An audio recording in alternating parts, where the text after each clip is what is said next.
Bienvenidos a The Deep Dive. Hoy nos vamos a sumergir en un concepto que ha fascinado a la humanidad durante siglos, la utopía. Y no nos vamos a quedar solo en la superficie. Vamos a explorar sus profundidades. Tenemos como guía en un artículo de Wikipedia en español. Y juntos vamos a intentar desentrañar qué es lo que hace a la utopía tan irresistible, incluso sabiendo que puede ser algo inalcanzable. Porque la utopía, aunque su significado literal sea no lugar, ha moldeado nuestra forma de imaginar la sociedad ideal a lo largo de la historia. Es una paradoja, ¿no? Buscamos la perfección aún sabiendo que tal vez no exista. Claro, es como si la utopía fuera ese mapa a un tesoro que quizás no existe. Lo que nos impulsa a explorar. Y fíjate, ya el origen de la palabra nos da pistas sobre esa dualidad. Claro, utopos en griego. ¿Qué significa? No lugar. Quevedo incluso lo tradujo como no hay tal lugar. Y el diccionario de la lengua española pues refuerza esa ambigüedad, ¿no? Un plan imposible, una sociedad perfecta pero inalcanzable. Es como si desde el principio se nos estuviera advirtiendo, ¿no? Cuidado, esto puede ser un engaño maravilloso. Pero, ¿quién puede resistirse a soñar? Y la cosa es que la utopía no es algo nuevo, ¿verdad? Para nada. El término en sí lo popularizó Tomás Moro en el siglo XVI con su libro Utopía. Pero la idea de un mundo ideal ya estaba presente mucho antes. En la mitología mesopotámica, en la Odisea de Homero, en la Edad de Oro de Hesíodo. Increíble, ¿no? Imaginar un mundo mejor parece estar en nuestro ADN, desde el paraíso terrenal hasta la isla de los Feacios. La humanidad siempre ha buscado ese lugar ideal. Y fíjate, en esas primeras utopías, la perfección a menudo dependía de la intervención divina. Pero con el Renacimiento la cosa cambia. Tomás Moro, influenciado por el humanismo y los viajes de Américo Vespucci, nos ofrece una visión diferente en su libro Utopía. Esa isla, ubicada cerca de Sudamérica, donde la paz y la prosperidad reinaban, pero más allá de la descripción idílica. ¿Qué intentaba transmitir Moro con su obra? Bueno, su utopía era en realidad una crítica a la sociedad europea de su época, al contrastar la isla ideal con la realidad. Moro denunciaba las injusticias y desigualdades de su tiempo. O sea, que la utopía no era solo un sueño, sino una forma de señalar los problemas del mundo real. Exactamente. Moro utilizaba la utopía como herramienta para provocar la reflexión y el cambio. Y eso nos lleva a la pregunta del millón. ¿Por qué dedicamos tanto tiempo a algo que quizás nunca exista? ¿Para qué sirve soñar con la utopía? Buena pregunta. La utopía a lo largo de la historia ha cumplido diversas funciones. Por ejemplo, nos orienta. Aunque un sistema utópico completo sea imposible, algunos de sus elementos pueden inspirarnos para mejorar el mundo real. Es decir, la utopía como una brújula, aunque no nos lleve al destino exacto, nos señala la dirección correcta. Exactamente. También cumple una función valorativa. Las utopías reflejan los valores y las preocupaciones de la época en que surgen. Analizarlas nos permite comprender mejor nuestra propia historia. Fascinante. Es como si las utopías fueran una ventana al pasado, revelando los anhelos y miedos de quienes las imaginaron. Y no olvidemos su función crítica. Al comparar lo ideal con lo real, las utopías nos ayudan a identificar las deficiencias de nuestra sociedad. Es como si nos pusieran un espejo delante y nos dijeran, mirad, esto es lo que podría ser y esto es lo que tenéis. Exacto. Y por último, la utopía también cumple una función esperanzadora. Imaginar un mundo mejor nos da la energía para luchar por un futuro más justo y equitativo. Esa esperanza nos lleva directo al siglo XX. Un periodo turbulento que redefine la utopía. Guerras, revoluciones, tecnología que avanza a pasos agigantados. ¿Cómo impactaron estos eventos en nuestra forma de soñar con un mundo mejor? Claro, porque ya no buscamos un paraíso perdido, una isla remota, ¿no? El siglo XX mira hacia el futuro y con él la utopía. Exacto. La utopía moderna se vuelve dinámica, un proceso en constante evolución. Ya no se trata de un modelo estático e inmutable, sino de un horizonte al que nos acercamos con cada paso. Es como cambiar el mapa del tesoro por una brújula. Ya no buscamos una X en un lugar fijo, sino una dirección que nos guía hacia un futuro mejor. Y esa búsqueda se diversifica. Ya no hablamos solo de una utopía, sino de muchas. Utopías económicas, ecológicas, políticas tecnológicas, incluso religiosas. Una explosión de posibilidades. ¿Y qué ejemplos tenemos de estas utopías modernas? En el ámbito económico, hay quienes proponen una igualdad radical, como los anarquistas o los comunistas libertarios. Otros buscan un capitalismo más justo, donde el mercado se regule para beneficiar a todos. O sea, la utopía económica ya no se limita a un único modelo, sino que abarca un espectro de ideas, desde la abolición del dinero hasta un capitalismo con rostro humano. Exactamente. Y hablando de rostro humano, no podemos olvidar la utopía ecológica. Ecotopía, de Ernest Callenbach, imagina una sociedad en armonía con la naturaleza, donde la calidad de vida y el medio ambiente van de la mano. Un clásico que ha inspirado a muchos a buscar un modelo de desarrollo sostenible, alejado del consumismo desenfrenado. Sin duda. En el ámbito político, la utopía moderna explora la paz mundial, la democracia participativa, incluso la abolición del Estado. Utopías que buscan sistemas de gobierno más justos, donde la voz del pueblo tenga un peso real. Y en el terreno tecnológico, soñamos con un futuro donde la tecnología resuelva nuestros problemas. Enfermedades, pobreza, desigualdad. Claro, pero la tecnología también tiene su lado oscuro, ¿no? No hay un riesgo de que la utopía tecnológica se convierta en una distopía, un mundo controlado por máquinas. Esa es una de las grandes preguntas que debemos hacernos. La tecnología puede ser una herramienta de liberación o de opresión. La utopía tecnológica nos invita a reflexionar sobre su papel en la construcción de un futuro mejor, pero también nos advierte de sus peligros. Es como un cuchillo, puede usarse para cocinar o para herir.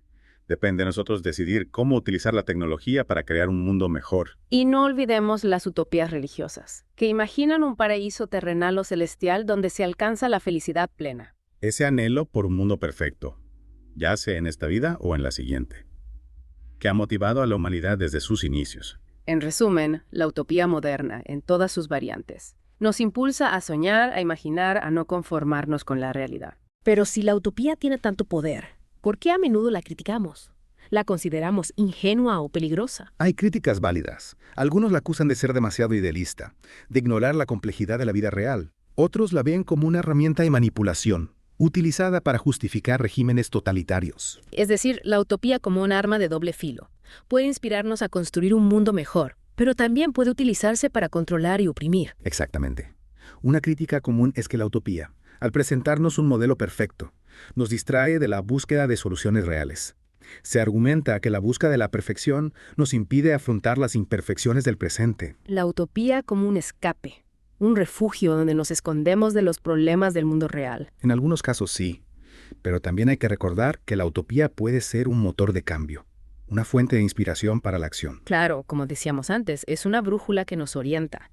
Otra crítica frecuente es que las utopías son proyectos cerrados, que no admiten la diversidad y la pluralidad. Es cierto que algunas utopías caen en la trampa de la uniformidad, buscando un modelo único para todos, pero hay otras que valoran la diversidad y la libertad individual. La utopía no es un concepto monolítico. Hay utopías autoritarias y utopías libertarias, utopías que buscan la igualdad y utopías que celebran la diferencia. Exactamente. Y por último, no podemos olvidar la crítica que asocia la utopía con el totalitarismo. Esa idea de que la búsqueda de una sociedad perfecta inevitablemente conduce a la supresión de la libertad individual. Una crítica fundamentada en experiencias históricas como el nazismo o el estalinismo, que se inspiraron en modelos utópicos para justificar sus atrocidades. Pero, ¿sería justo condenar la utopía por los errores del pasado? No, por supuesto.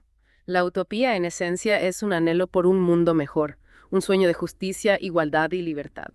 El problema surge cuando ese sueño se convierte en una obsesión, cuando se intenta imponer un modelo único a la fuerza. Y después de este recorrido por las luces y sombras de la utopía, nos queda una pregunta en el aire.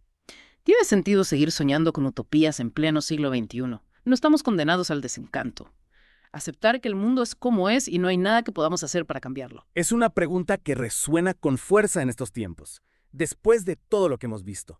¿Queda espacio para la esperanza? ¿O la utopía se ha convertido en un lujo que ya no podemos permitirnos? Quizás la clave está en no ver la utopía como un destino, sino como un camino. No se trata de alcanzar la perfección absoluta, sino de avanzar hacia un mundo mejor. Y para eso hay alternativas a la utopía tradicional. Fija. Que pueden ser más realistas y efectivas. Me interesa eso.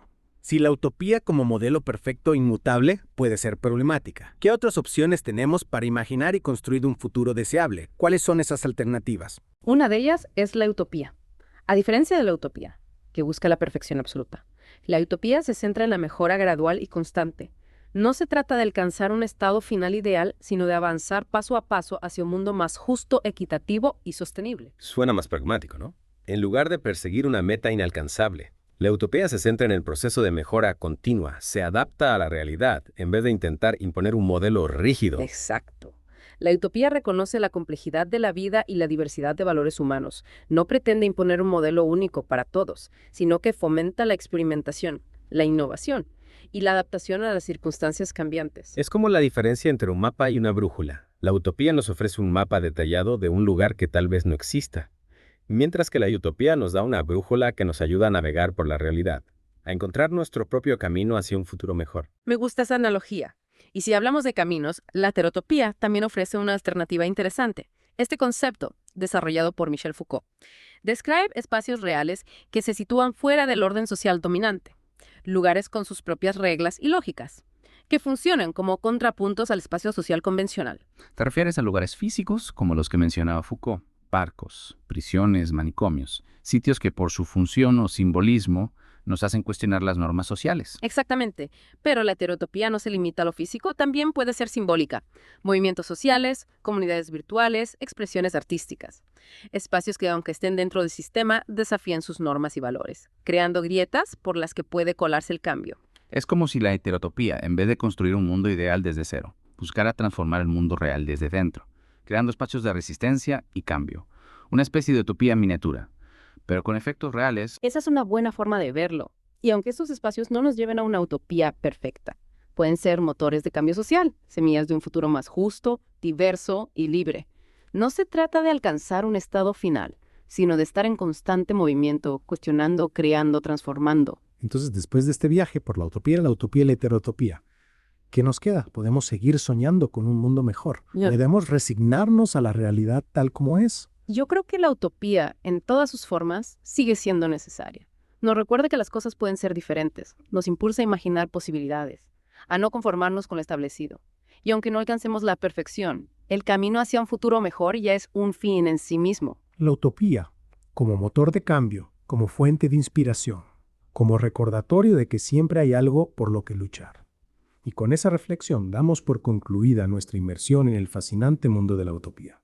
Gracias por acompañarnos en este viaje. Esperamos que les haya inspirado a seguir soñando, a seguir buscando, a seguir construyendo un futuro mejor. Esa esperanza nos lleva directo al siglo XX, un periodo turbulento, que redefine la utopía. Guerras, revoluciones, tecnología que avanza a pasos agigantados. ¿Cómo impactaron todos estos eventos en nuestra forma de soñar con un mundo mejor? Claro, porque ya no buscamos un paraíso perdido o una isla remota, ¿verdad? El siglo XX mira hacia el futuro, aquí la utopía. Exacto, la utopía moderna se vuelve dinámica. Un proceso en constante evolución. Ya no se trata de un modelo estático e inmutable, sino de un horizonte al que nos acercamos con cada paso. Es como cambiar el mapa del tesoro por una brújula. Ya no buscamos una X en un lugar fijo, sino una dirección que nos guía hacia un futuro mejor. Y esa búsqueda se diversifica. Ya no hablamos solo de una utopía, sino de muchas. Utopías económicas, ecológicas, políticas, tecnológicas, incluso religiosas. Una explosión de posibilidades. ¿Y qué ejemplos tenemos de estas utopías modernas? Bueno, en el ámbito económico, hay quienes proponen una igualdad radical, como los anarquistas o los comunistas libertarios. Otros buscan un capitalismo más justo, donde el mercado se regule para beneficiar a todos. La utopía económica ya no se limita a un único modelo, sino que abarca un espectro de ideas, desde la abolición del dinero hasta un capitalismo con rostro humano. Exactamente. Y hablando de rostro humano, no podemos olvidar la utopía ecológica. Ecotopía, de Ernest Callenbach, imagina una sociedad en armonía con la naturaleza, donde la calidad de vida y el medio ambiente van de la mano. Un clásico, ¿no? Que ha inspirado a muchos a buscar un modelo de desarrollo sostenible, alejado del consumismo desenfrenado. Sin duda. En el ámbito político, la utopía moderna explora la paz mundial, la democracia participativa, incluso la abolición del Estado. Utopías que buscan sistemas de gobierno más justos, donde la voz del pueblo tenga un peso real. Y en el terreno tecnológico, soñamos con un futuro donde la tecnología resuelva nuestros problemas. Enfermedades, pobreza, desigualdad. Claro, pero la tecnología también tiene su lado oscuro, ¿no? Hay un riesgo de que la utopía tecnológica se convierta en una distopía, un mundo controlado por máquinas. Esa es una de las grandes preguntas que debemos hacernos. ¿La tecnología puede ser una herramienta de liberación o de opresión? La utopía tecnológica nos invita a reflexionar sobre su papel en la construcción de un futuro mejor, pero también nos advierte de sus peligros. Es como un cuchillo, ¿no? Puede usarse para cocinar o para herir. Depende de nosotros decidir cómo utilizar la tecnología para crear un mundo mejor. Y no olvidemos las utopías religiosas, que imaginan un paraíso terrenal o celestial, donde se alcanza la felicidad plena. Ese anhelo por un mundo perfecto, ya sea en esta vida o en la siguiente, que ha motivado a la humanidad desde sus inicios. En resumen, la utopía moderna en todas sus variantes nos impulsa a soñar, a imaginar, a no conformarnos con la realidad. Pero si la utopía tiene tanto poder, ¿por qué a menudo la criticamos? La consideramos ingenua, peligrosa. Hay críticas válidas. Algunos la acusan de ser demasiado idealista, de ignorar la complejidad de la vida real. Otros la ven como una herramienta de manipulación, utilizada para justificar regímenes totalitarios. Es decir, la utopía como un arma de doble filo. Puede inspirarnos a construir un mundo mejor, pero también puede utilizarse para controlar y oprimir. Exactamente. Una crítica común es que la utopía, al presentarnos un modelo perfecto, nos distrae de la búsqueda de soluciones reales. Se argumenta que la búsqueda de la perfección nos impide afrontar las imperfecciones del presente. La utopía como un escape, ¿no? Un refugio donde nos escondemos de los problemas del mundo real. En algunos casos sí, pero también hay que recordar que la utopía puede ser un motor de cambio, una fuente de inspiración para la acción. Claro, como decíamos antes, es una brújula que nos orienta. Otra crítica frecuente es que las utopías son proyectos cerrados, que no admiten la diversidad y la pluralidad. Es cierto que algunas utopías caen en la trampa de la uniformidad, buscando un modelo único para todos, pero hay otras que valoran la diversidad y la libertad individual. La utopía no es un concepto monolítico. Hay utopías autoritarias y utopías libertarias. Utopías que buscan la igualdad y utopías que celebran la diferencia. Exactamente. Y por último, no podemos olvidar la crítica que asocia la utopía con el totalitarismo. Esa idea de que la búsqueda de una sociedad perfecta inevitablemente conduce a la supresión de la libertad individual. Una crítica fundamentada en experiencias históricas como el nazismo o el estalinismo, que se inspiraron en modelos utópicos para justificar sus atrocidades. Pero sería justo condenar la utopía por los errores del pasado. No, por supuesto. La utopía en esencia es un anhelo por un mundo mejor, un sueño de justicia, igualdad y libertad. El problema surge cuando ese sueño se convierte en una obsesión, cuando se intenta imponer un modelo único a la fuerza. Y después de este recorrido por las luces y sombras de la utopía, nos queda una pregunta en el aire. ¿Tiene sentido seguir soñando con utopías en pleno siglo XXI? No estamos condenados al desencanto. Aceptar que el mundo es como es y no hay nada que podamos hacer para cambiarlo. Es una pregunta que resuena con fuerza en estos tiempos. Después de todo lo que hemos visto, queda espacio para la esperanza. O la utopía se ha convertido en un lujo que ya no podemos permitirnos. Quizás la clave está en no ver la utopía como un destino, sino como un camino. No se trata de alcanzar la perfección absoluta, sino de avanzar hacia un mundo mejor. Y para eso hay alternativas a la utopía tradicional, que pueden ser más realistas y efectivas. Me interesa eso. Si la utopía, como modelo perfecto e inmutable, puede ser problemática, ¿qué otras opciones tenemos para imaginar y construir un futuro deseable? ¿Cuáles son esas alternativas? Una de ellas es la utopía. A diferencia de la utopía, que busca la perfección absoluta, la utopía se centra en la mejora gradual y constante. No se trata de alcanzar un estado final ideal, sino de avanzar paso a paso, hacia un mundo más justo, equitativo y sostenible. Suena más pragmático, ¿no? En lugar de perseguir una meta inalcanzable, la utopía se centra en el proceso de mejora continua. Se adapta a la realidad en vez de intentar imponer un modelo rígido. Exacto. La utopía reconoce la complejidad de la vida y la diversidad de valores humanos. No pretende imponer un modelo único para todos, sino que fomenta la experimentación, la innovación y la adaptación a las circunstancias cambiantes. Es como la diferencia entre un mapa y una brújula. La utopía nos ofrece un mapa detallado de un lugar que tal vez no exista, mientras que la utopía nos da una brújula que nos ayuda a navegar por la realidad, a encontrar nuestro propio camino hacia un futuro mejor. Me gusta esa analogía. Y si hablamos de caminos, la heterotopía también ofrece una alternativa interesante. Este concepto, desarrollado por Michel Foucault, describe espacios reales que se sitúan fuera del orden social dominante, lugares con sus propias reglas y lógicas, que funcionan como contrapuntos al espacio social convencional. ¿Te refieres a lugares físicos como los que mencionaba Foucault? Barcos, prisiones, manicomios. Sitios que por su función o simbolismo nos hacen cuestionar las normas sociales. Exactamente. Pero la heterotopía no se limita a lo físico. También puede ser simbólica.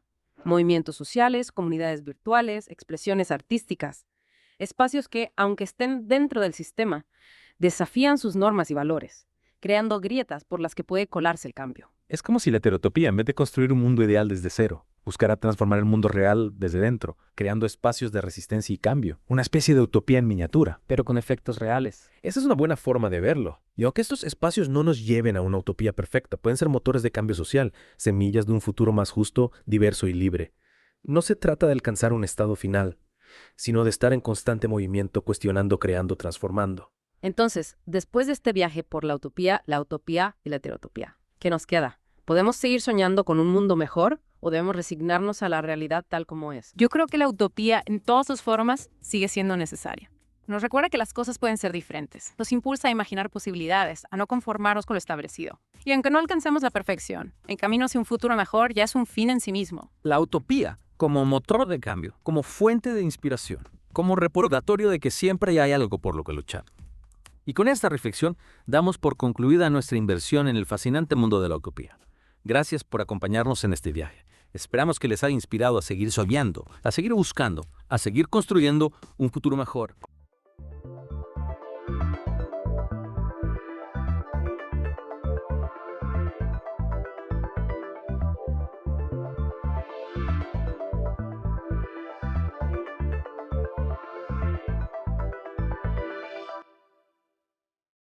Hola a todos, bienvenidos a una nueva inmersión. Hoy vamos a explorar un avance que está revolucionando la biología, AlphaFold. Sin duda, un cambio de paradigma. Totalmente. Para entenderlo, primero tenemos que hablar del problema del plegamiento de las proteínas. ¿Os imagináis una cadena de aminoácidos, como si fuera un collar de perlas, plegándose en una estructura tridimensional única? Pues de eso se trata. Y descifrar cómo ocurre este plegamiento es crucial porque, bueno, la forma de una proteína determina su función. Imagina que las proteínas son pequeñas máquinas moleculares. Realizan tareas vitales en nuestro cuerpo, transportar oxígeno, combatir infecciones. Para que funcionen correctamente necesitan tener la forma adecuada, como una llave que encaja en una cerradura. Claves para la vida. Me gusta la analogía. Pero predecir cómo se pliegan estas proteínas ha sido un reto enorme para los científicos. Sí, hasta de poco se dependía de métodos experimentales, como la cristalografía de rayos X, que son lentos, costosos y no siempre funcionan. Además, hay millones de proteínas por analizar. Uf, un trabajo titánico. Y aquí es donde entra AlphaFold, la inteligencia artificial desarrollada por DeepMind. ¿Qué la hace tan especial? Bueno, AlphaFold utiliza una técnica, el aprendizaje profundo, para predecir la estructura de las proteínas a partir de su secuencia de aminoácidos. Y lo hace con una precisión asombrosa. En ASP, una competición internacional de predicción de estructuras de proteínas, AlphaFold 2 arrasó. Obtuvo puntuaciones comparables a las de los métodos experimentales. AlphaFold vendría a ser como, no sé, las Olimpiadas de la predicción de proteínas. Exactamente, un evento donde los mejores del mundo compiten para demostrar la precisión de sus métodos. Y AlphaFold 2 no solo ganó, sino que lo hizo con una puntuación media en la prueba de distancia global, o GDT superior a 90. Para que te hagas una idea, un GDT de 100 implica una coincidencia perfecta con la estructura real. Impresionante. AlphaFold 2 prácticamente clava la estructura. ¿Y cómo funciona esta maravilla de la IA? Entiendo que AlphaFold 1 y 2 usan enfoques diferentes, ¿no? Sí, AlphaFold 1 se basaba en el análisis de relaciones evolutivas entre proteínas. Al comparar secuencias de aminoácidos de proteínas similares en diferentes especies, identificaba mutaciones que ocurrían a la vez en 2 o más posiciones. Esto sugería que esos aminoácidos estaban en contacto espacial dentro de la proteína. Es decir, utilizaba la información evolutiva para predecir la estructura. Y AlphaFold 2. AlphaFold 2 dio un salto enorme. Combina información evolutiva con un análisis más profundo de los patrones en las estructuras de las proteínas. Es como si, además de fijarse en las piezas del puzzle, AlphaFold 2 también estudiara las formas que suelen encajar entre sí. Un enfoque mucho más sofisticado, ¿no? ¿Podrías darnos un ejemplo concreto de cómo AlphaFold 2 identifica sus patrones? Imagina que AlphaFold 2 está analizando una proteína que contiene una hélice alfa, una estructura común en muchas proteínas. Bueno, AlphaFold 2 no solo reconoce la hélice alfa, sino que también analiza cómo se conecta con otras partes de la proteína, qué aminoácidos la componen, qué ángulos forman, etc. De esta forma puede predecir con gran precisión la estructura completa de la proteína. Es como si AlphaFold 2 hubiera estudiado miles de manuales de instrucciones de proteínas, ¿no? Y ahora puede descifrar el funcionamiento de cualquier proteína nueva. Esa es una buena forma de verlo. Y para hacer este conocimiento accesible a todo el mundo, DeepMind ha creado la base de datos AlphaFold o AlphaFoldDB. Hablemos de esta base de datos. ¿Qué la hace tan valiosa para la comunidad científica? AlphaFoldDB contiene predicciones de estructuras de millones de proteínas, incluyendo casi todo el proteoma humano. Y lo mejor es que es de acceso público y gratuito para investigadores de todo el mundo. Es decir, que cualquier científico, desde cualquier parte del planeta, puede acceder a información estructural detallada de proteínas sin necesidad de realizar experimentos. Es una herramienta increíblemente poderosa. Sin duda. AlphaFoldDB está democratizando el acceso a la información estructural de las proteínas, lo que tiene un potencial enorme para acelerar la investigación en biología, medicina y muchas otras áreas. Es fascinante pensar en todas las posibilidades que abre AlphaFold, pero imagino que, como cualquier herramienta, también tiene sus limitaciones, ¿verdad? Claro, ninguna herramienta es perfecta. Si bien AlphaFold es un avance gigantesco, todavía hay algunos retos por superar. Por ejemplo, Uno de los desafíos es la predicción de la estructura de complejos proteicos, es decir, cuando varias proteínas interactúan entre sí para realizar una función. AlphaFold todavía tiene dificultades para predecir cómo se ensamblan estas estructuras más complejas. Claro, tiene sentido. Predecir la interacción entre varias proteínas debe ser mucho más complicado que predecir la estructura de una sola proteína. Exactamente. Otro reto es la predicción de la dinámica de las proteínas, es decir, cómo cambian su forma con el tiempo. AlphaFold nos da una imagen estática de la estructura, pero las proteínas son moléculas dinámicas que se mueven y cambian de forma para realizar sus funciones. Comprender la dinámica de las proteínas sería como ver una película en lugar de una fotografía, ¿no? Nos daría una visión mucho más completa de cómo funcionan. Precisamente, y aunque AlphaFold no puede hacer eso todavía, es un campo de investigación muy activo y es probable que veamos avances en esta área en los próximos años. Es emocionante pensar en lo que nos depara el futuro de la investigación en proteínas con herramientas como AlphaFold a nuestra disposición. Pero antes de adentrarnos en las posibles aplicaciones de AlphaFold, me gustaría profundizar un poco más en sus limitaciones. ¿Te parece bien? Por supuesto, es importante tener una visión completa de las capacidades y limitaciones de AlphaFold. Perfecto. Entonces, ¿qué otras limitaciones debemos tener en cuenta? Pues una de las limitaciones que ya hemos comentado es que AlphaFold, aunque predice con gran precisión la estructura final de una proteína, no nos dice nada sobre cómo se llega a esa estructura. Es decir, no nos revela el proceso de plegamiento en sí mismo. Exacto. El proceso de plegamiento es como, no sé, un valle molecular complejo con movimientos y cambios de forma que ocurren en fracciones de segundo. AlphaFold nos muestra el resultado final, pero no cómo se plega la proteína en tiempo real. Sería fascinante poder observar ese proceso en detalle, como si pudiéramos ver una película a cámara lenta del plegamiento. ¿Hay alguna forma de hacerlo? Bueno, hay técnicas experimentales que permiten estudiar la dinámica, pero todavía estamos lejos de poder observar el proceso de plegamiento en toda su complejidad. Es un área de investigación muy activa y prometedora. Entonces, AlphaFold nos da la estructura final, pero todavía nos queda mucho por aprender sobre el camino que recorre la proteína para llegar a esa estructura. Así es. Y esto es importante porque comprender el proceso de plegamiento podría ayudarnos a entender mejor cómo funcionan las proteínas, cómo se desregulan en las enfermedades y cómo podemos diseñar fármacos que modulen su actividad. Hablando de aplicaciones, uno de los aspectos más emocionantes de AlphaFold es su potencial para revolucionar la investigación en diversas áreas. ¿Podrías contarnos algunos ejemplos concretos? Claro, empecemos por la investigación biomédica. AlphaFold ya está teniendo un impacto significativo en el desarrollo de fármacos. Al conocer la estructura de las proteínas diana de un fármaco, los investigadores pueden diseñar moléculas que encajen perfectamente en la proteína, como una llave en una cerradura. Esto permite desarrollar fármacos más específicos y eficaces con menos efectos secundarios. Es como tener un mapa detallado de la cerradura que queremos abrir, lo que facilita mucho la tarea de encontrar la llave adecuada. Exactamente. Otro campo donde AlphaFold está marcando la diferencia es en la investigación de enfermedades. Muchas enfermedades están causadas por proteínas mal plegadas o que no funcionan correctamente.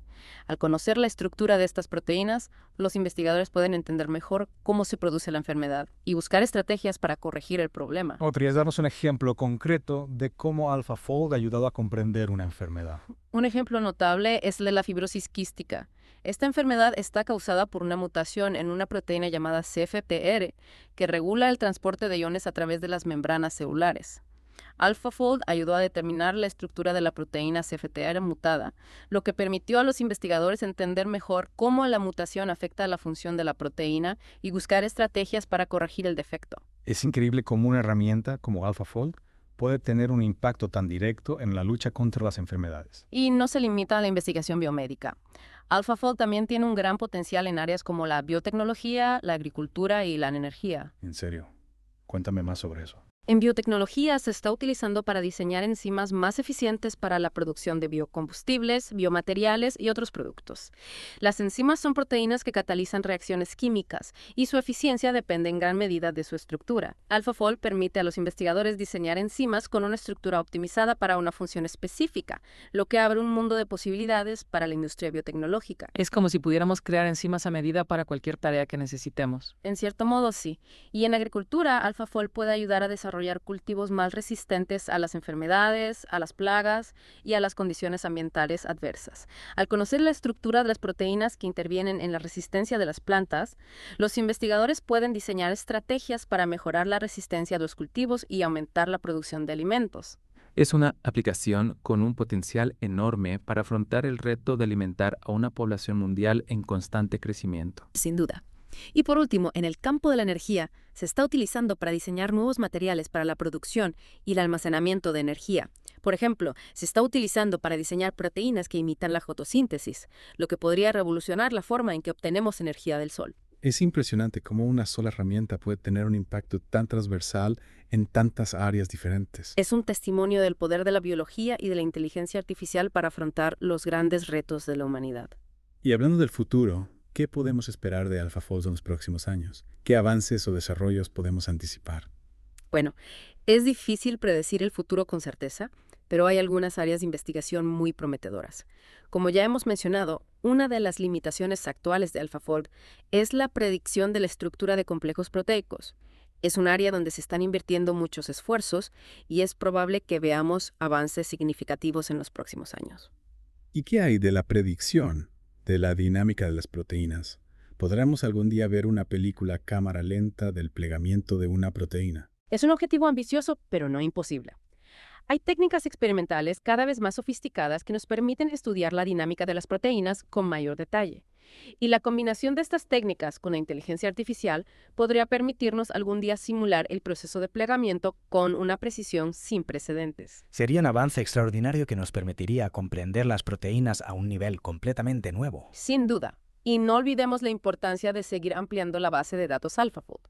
Cuanto mayor sea la base de datos, mayor será la precisión de las predicciones de AlphaFold y mayor será su utilidad para la comunidad científica. Es una base de datos que ya es un tesoro para la ciencia, y su crecimiento continuo solo puede traer más beneficios. Exactamente. Y por último, pero no menos importante, es importante destacar el papel de la ética en el desarrollo y la aplicación de AlphaFold. Como cualquier tecnología poderosa, AlphaFold tiene el potencial de ser utilizado para fines beneficiosos o perjudiciales. Es fundamental que la comunidad científica y la sociedad en general reflexionemos sobre las implicaciones éticas de AlphaFold y nos aseguremos de que se utiliza de forma responsable. Un punto crucial. La tecnología en sí misma no es ni buena ni mala. Lo que importa es cómo la utilizamos. Exacto. Y en el caso de AlphaFold, el potencial para hacer el bien es enorme.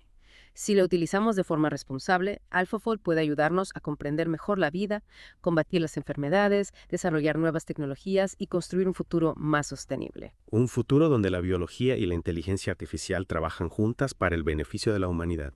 Precisamente. Y con eso creo que hemos cubierto bastante terreno en nuestra inmersión en el mundo del AlphaFold. Claro, tiene sentido.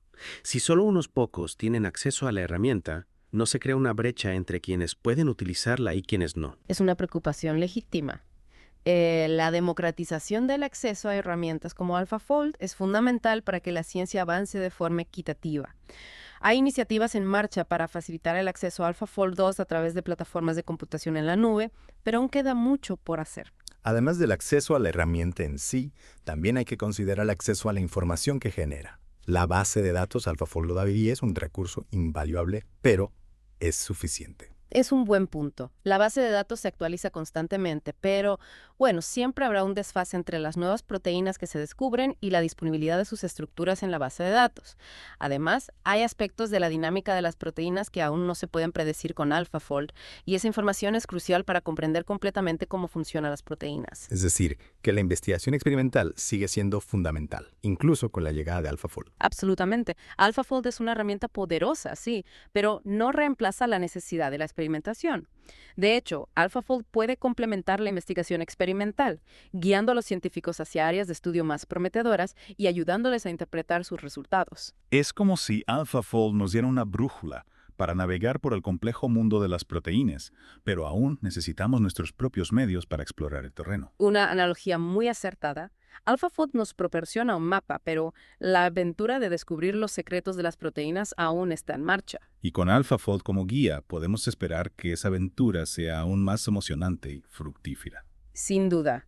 AlphaFold ha marcado antes y un después en la biología, abriendo un nuevo capítulo en nuestra comprensión de la vida y brindándonos herramientas para afrontar los desafíos del siglo XXI. Una revolución que apenas comienza y que nos invita a seguir explorando, a seguir cuestionando y a seguir maravillándonos con el poder de la ciencia y la inteligencia humana. Y con esa nota de optimismo, creo que podemos dar por concluida nuestra inmersión en el mundo de AlphaFold. Muchas gracias por acompañarnos en este viaje fascinante. Esperamos que hayan disfrutado de la inmersión y les invitamos a seguir explorando el apasionante mundo de la ciencia. Hasta la próxima.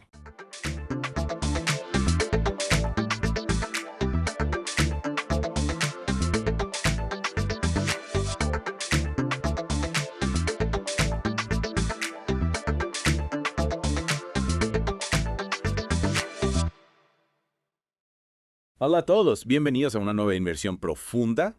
Esta vez nos adentramos en el fascinante mundo de los news. Los news. Puede que a simple vista parezcan una mezcla curiosa de vaca y antílope, pero como veréis, hay mucho más detrás de esa primera impresión. Interesante. Y para esta deep dive, nos basaremos en la información que encontramos en la página de Wikipedia en español sobre conochaetes, preparados para descubrir sus secretos. Desde luego. A veces lo más común esconde una complejidad asombrosa. Y los news con esa apariencia tan peculiar y ese comportamiento tan intrigante son un ejemplo perfecto. Empecemos por lo básico. ¿Sabías que existen dos especies principales de ñus? El ñu negro y el ñu azul, cada uno con sus propias características. Efectivamente, ya desde sus nombres científicos, conochaetes ñu es para ñu negro y conochaetes taurinos para ñu azul, podemos empezar a desentrañar su historia. Conochaetes. Suena griego, ¿verdad? Tu intuición lingüística no falla, proviene del griego antiguo. Y significa literalmente barba y cabello suelto. Qué interesante. Una descripción bastante acertada si pensamos en las largas barbas y melenas que caracterizan a los ñusos. Claro, es increíble cómo el nombre científico ya nos da pistas sobre su aspecto. Y hablando de nombres, ¿de dónde viene ñu?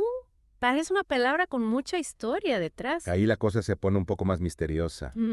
La teoría más aceptada es que proviene de las lenguas huizán y san, pueblos originarios del sur de África, que usaban palabras como triño o tino para referirse a estos animales. Tiene sentido. Los ñus son un elemento icónico de la fauna africana, así que es lógico que su nombre tenga raíces en las lenguas de sus tierras natales.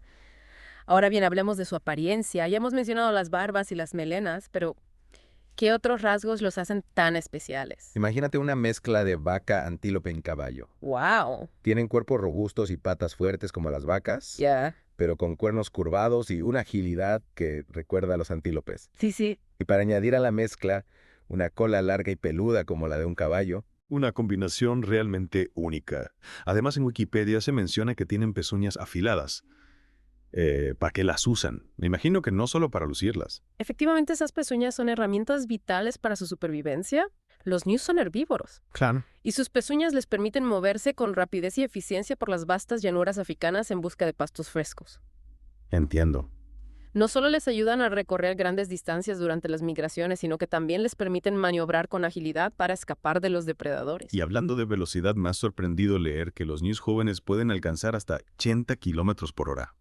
Es una velocidad impresionante. Sin duda, aunque esa velocidad disminuye un poco en la adultez, siguen siendo animales increíblemente rápidos.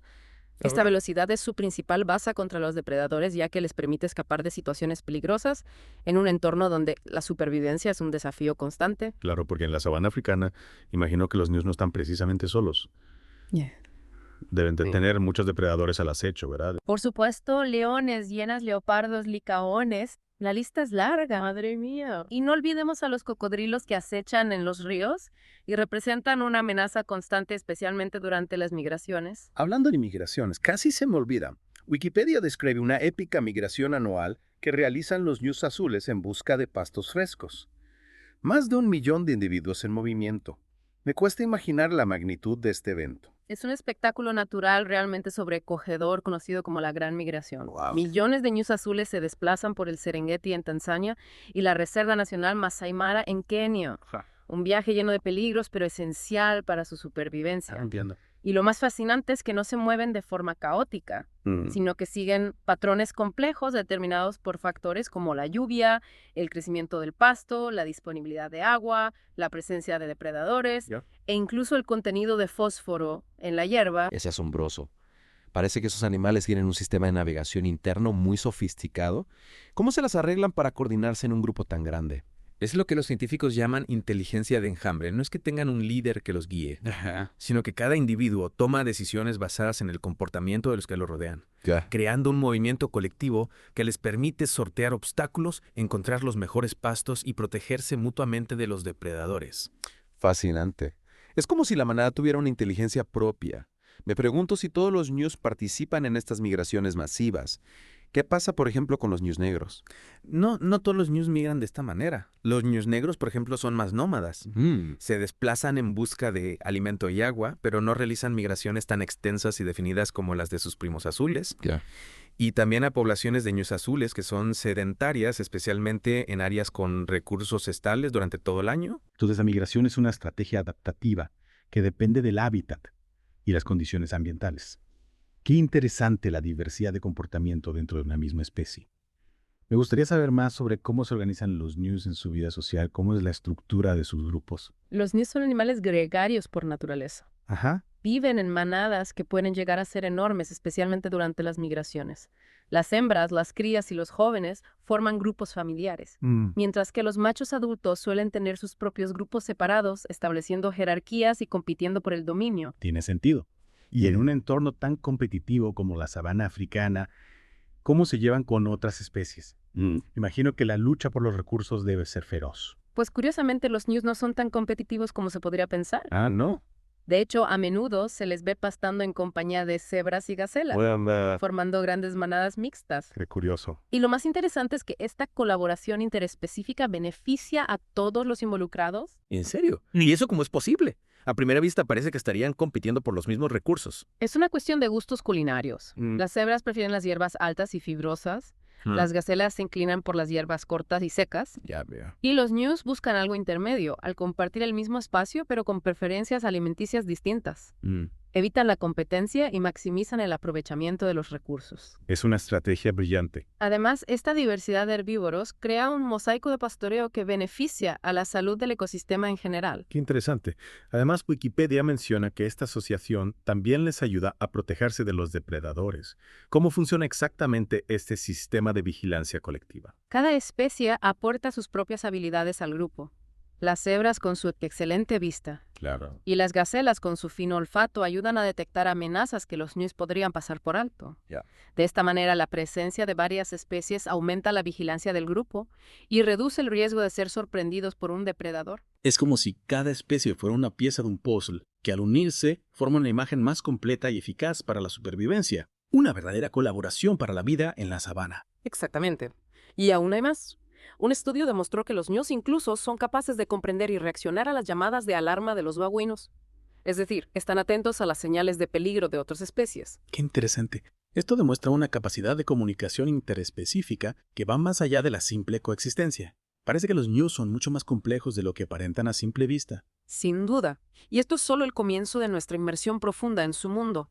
Aún nos queda mucho por descubrir sobre su comportamiento, su reproducción y los desafíos que enfrentan en un entorno en constante cambio. Y precisamente de eso hablaremos en la próxima parte de nuestra inmersión.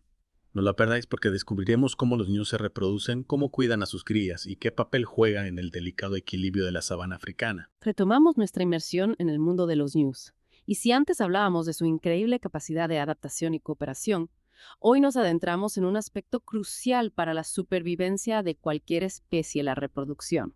Me encanta este tema, porque la reproducción no es solo un proceso biológico, sino que también tiene un impacto enorme en la dinámica de las poblaciones y la evolución de las especies. ¿Qué estrategias reproductivas tienen los ñus? ¿Hay algo que los haga destacar en este aspecto? Lo que más me fascina de los ñus es que su época de celo coincide con la época de las grandes migraciones. Imagínate la escena: millones de ñus en movimiento. En medio de ese mar de pezuñas y cuernos, los machos adultos compitiendo por la atención de las hembras. Suena un auténtico caos. ¿Cómo se las arreglan para encontrar pareja en medio de semejante multitud? Buena pregunta. Durante la época de celo, los machos adultos establecen pequeños territorios temporales, intentando atraer y retener a un grupo de hembras. Es un ir y venir constante, reunir a las hembras, defender su pequeño harén de otros machos rivales, y todo esto mientras participan en la gran migración. Es agotador solo de pensarlo. Imagino que mantener un territorio en medio de esa multitud debe ser un desafío constante. ¿Qué ventajas tiene este sistema desde el punto de vista evolutivo? Efectivamente, este sistema tiene sus beneficios. Este ir y venir constante evita la consanguinidad, ya que los grupos se mezclan y se recombinan continuamente. Además, solo los machos más fuertes y resistentes logran mantener un territorio y reproducirse, asegurando que los genes más aptos se transmitan a la siguiente generación. Es la selección natural en acción, en medio de un espectáculo natural impresionante. ¿Y qué ocurre después del apareamiento? Wikipedia menciona que las hembras dan a luz al principio de la época de lluvias. Exacto. Y esta sincronización con la época de lluvias no es casualidad. Dar a luz al inicio de la época de lluvias significa que las crías nacen en un momento de abundancia de alimento y agua, lo que aumenta sus posibilidades de supervivencia. Claro, tiene mucho sentido. Las lluvias traen consigo un renacer de la vegetación proporcionando alimento abundante para las madres y las crías. Por cierto, ¿sabías que las crías de ñu pueden correr a los pocos minutos de nacer? Es increíble. Prácticamente nacen corriendo. Desde sus primeros pasos, las crías de ñu demuestran la agilidad y velocidad que caracteriza a su especie. Esto es esencial para su supervivencia, ya que en la sabana africana el peligro acecha en cada esquina. Desde luego, la velocidad es crucial en un entorno donde los depredadores están siempre a acecho. Imagino que las crías de ñu, a pesar de su precocidad, serán un blanco fácil para los depredadores. Desafortunadamente sí. A pesar de la protección que ofrece la manada, las crías de ñu son vulnerables a depredadores como leones, hienas, leopardos, bicaones e incluso cocodrilos. Y hablando de cocodrilos, Wikipedia menciona que son los depredadores más comunes de los ñus adultos. Imagino que durante los cruces de ríos la tensión debe ser máxima. Es un momento crítico en la migración. Los ñus deben cruzar ríos infestados de cocodrilos, y a pesar de su velocidad y su instinto de manada, muchos no logran sobrevivir a la emboscada. Es una escena dramática, pero también una muestra de la fuerza de la naturaleza y la lucha constante por la supervivencia. Es impactante pensar en los desafíos que enfrentan los ñus a lo largo de su vida. Pero más allá de los depredadores naturales, ¿qué otras amenazas enfrentan? Lamentablemente, la actividad humana también representa una amenaza para los ñus. La expansión de la agricultura y la ganadería reduce su hábitat natural, fragmentando sus rutas migratorias y limitando su acceso a los recursos. Entiendo. Y a veces se culpa a los ñus de transmitir enfermedades al ganado.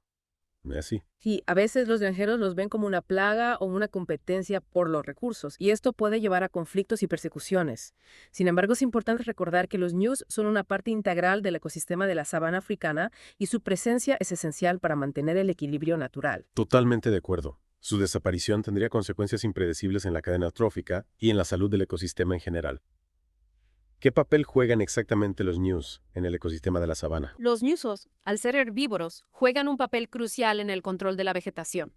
Su pastoreo constante ayuda a mantener la diversidad de plantas, previene la proliferación de especies dominantes y crea un mosaico de hábitats que beneficia a otras especies. Es como si fueran los jardineros de la sabana. Exactamente. Y no solo eso. Sus migraciones masivas fertilizan el suelo con sus excrementos, repartiendo nutrientes por vastas extensiones de terreno, y sus cuerpos al morir sirven de alimento para carroñeros y descomponedores, completando el ciclo de la vida. Es impresionante cómo una sola especie puede tener un impacto tan profundo en el ecosistema. Y todo esto gracias a su comportamiento, su adaptación al entorno y su interacción con otras especies. Los ñusos son un verdadero ejemplo de la complejidad y la belleza de la naturaleza. Sin duda. Y aunque hemos aprendido mucho sobre ellos, todavía quedan muchos misterios por desvelar. Su comportamiento migratorio, su capacidad de comunicación, su resistencia a las enfermedades, cada nuevo descubrimiento nos acerca un poco más a comprender la maravilla que representan los ñus. Y con esa nota de misterio e intriga, continuaremos nuestra inmersión en la próxima y última parte. Exploraremos algunas curiosidades sobre los ñus y reflexionaremos sobre su futuro en un mundo en constante cambio. No os lo perdáis. De vuelta a nuestra inmersión en el mundo de los ñus. Hemos desentrañado muchos de sus secretos, su singular apariencia, su increíble capacidad de adaptación, su complejo comportamiento social e incluso su papel crucial en el ecosistema de la sabana africana. Hemos recorrido un largo camino juntos desde la etimología de su nombre hasta la inteligencia de enjambre que los guía en sus migraciones épicas. Pero aún nos quedan algunas curiosidades por descubrir, ¿no? Por supuesto. Hay un detalle que me parece especialmente curioso. A pesar de su apariencia que podría recordar a una mezcla de vaca y caballo, los ñusos están emparentados con los antílopes. En serio, no me lo hubiera imaginado. ¿Con qué tipo de antílopes están emparentados? Genéticamente están más cerca de los alcelafinos, una subfamilia que incluye especies como el tamalisco y el congoni. Comparten un ancestro común, y a pesar de las diferencias en sus aspectos, su ADN nos revela esa conexión evolutiva. Es increíble cómo la genética nos revela conexiones inesperadas. Es como si la evolución jugara a combinar piezas de diferentes animales para crear nuevas especies, cada una con sus propias características únicas. Totalmente de acuerdo. En el caso de los ñus, esta combinación ha resultado ser muy exitosa, permitiéndoles prosperar en un entorno tan desafiante como la sabana africana. Y hablando de éxito, me ha sorprendido saber que los ñus son uno de los mamíferos más abundantes de África. Sus poblaciones se cuentan por millones. Es cierto. A pesar de las amenazas que enfrentan como la caza furtiva, la pérdida de hábitat y la competencia con el ganado, los ñu han demostrado una gran capacidad de resiliencia. Su éxito evolutivo es un testimonio de su adaptabilidad y su capacidad para prosperar en un entorno en constante cambio. Es una buena noticia, aunque no debemos bajar la guardia. La conservación de estas especies requiere un esfuerzo constante tanto por parte de las comunidades locales como de la comunidad internacional. Estoy de acuerdo. Proteger a los ñus no solo es importante por su valor intrínseco como especie, sino también por su papel fundamental en el mantenimiento del equilibrio del ecosistema. Su presencia tiene un impacto positivo en la diversidad de plantas, en el ciclo de nutrientes y en la cadena alimentaria. Y hablando de su futuro, ¿qué podemos esperar para los ñus en un mundo en constante cambio? ¿Cómo les afectará el cambio climático? ¿Serán capaces de adaptarse a las nuevas condiciones? Es una pregunta compleja. El cambio climático ya está afectando a la sabana africana, alterando los patrones de lluvia, la disponibilidad de agua y la distribución de la vegetación.